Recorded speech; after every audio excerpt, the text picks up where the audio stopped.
Indian premier লিগের IPL প্রথম তিনটি আসরে শাহরুখ খানের দল কলকাতা নাইট রাইডার্স কে পারফরম্যান্স একেবারেই আহামরি ছিল না। প্রথম তিন আসরের কোনোটিতেই নকআউট পর্বে পৌঁছতে পারেনি কেকেআর। সাফল্য পেতে মরিয়া কেকেআর 2011 সালে দলে বড় ধরনের পরিবর্তন আনে। সেই বার নিলামে খরচ করে 12 জন নতুন ক্রিকেটারকে তুলে নিয়েছিল কলকাতা নাইট রাইডার্স। এরপর থেকে অবশ্য আর পিছনে ফিরে তাকাতে হয়নি তাদেরকে। দুইবার চ্যাম্পিয়ন হয়েছে আইপিএলে। কলকাতা দলটির নতুন বৈশিষ্ট্যই এটা কর্তারা নামের পিছনে না ছুটে কার্যকারিতার দিকে নজর দিয়েছেন। অর্থাৎ যে ক্রিকেটারকে দলে নিলে কাজ হবে বেশি। বলা চলে তারকা প্রথার অবসান ঘটিয়েছে কলকাতা নাইট রাইডার্স। কিন্তু তাই বলে যে কর্তারা টাকা খরচে বিমুখ তা কিন্তু বলা যাবে না। দলে নিলে যারা সেরাটা তুলে ধরবেন তাদের প্রচুর অর্থ খরচ করে তুলে নিয়েছে নাইট রাইডার্স।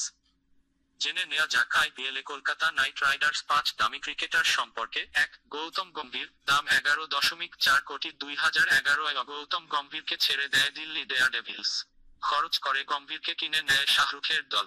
গম্ভীর আশায় হাসি ফোটে কলকাতার মুখে। গম্ভীরের নেতৃত্বেই 2 বার আইপিএল চ্যাম্পিয়ন হয় নাইটরা। 2. ইউসুফ পাঠান, দাম 9.7 কোটি। 2008 আইপিএল চ্যাম্পিয়ন হয়েছিল রাজস্থান রয়্যালস। পাঠানের দারুণ সাফল্যের পরও ছেড়ে দিয়েছিল রাজস্থান। সুবিধাটা নেয় কলকাতা। খরচ করে ইউসুফকে তুলে নেয় কেকেআর।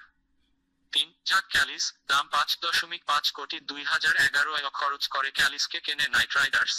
2012 প্রথমবার আইপিএল চ্যাম্পিয়ন হয় শাহরুখের দল। 4. রবিন উথাপ্পা, দাম 5 কোটি। 2014 উথাপ্পাকে বিনিময়ে কেনে কলকাতা।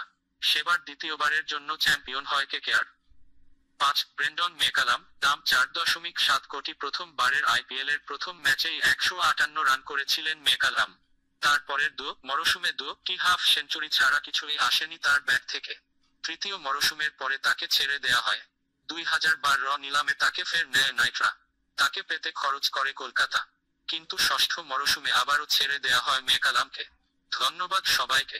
এরকম আরো খবর পেতে আমাদের চ্যানেলটি সাবস্ক্রাইব করুন।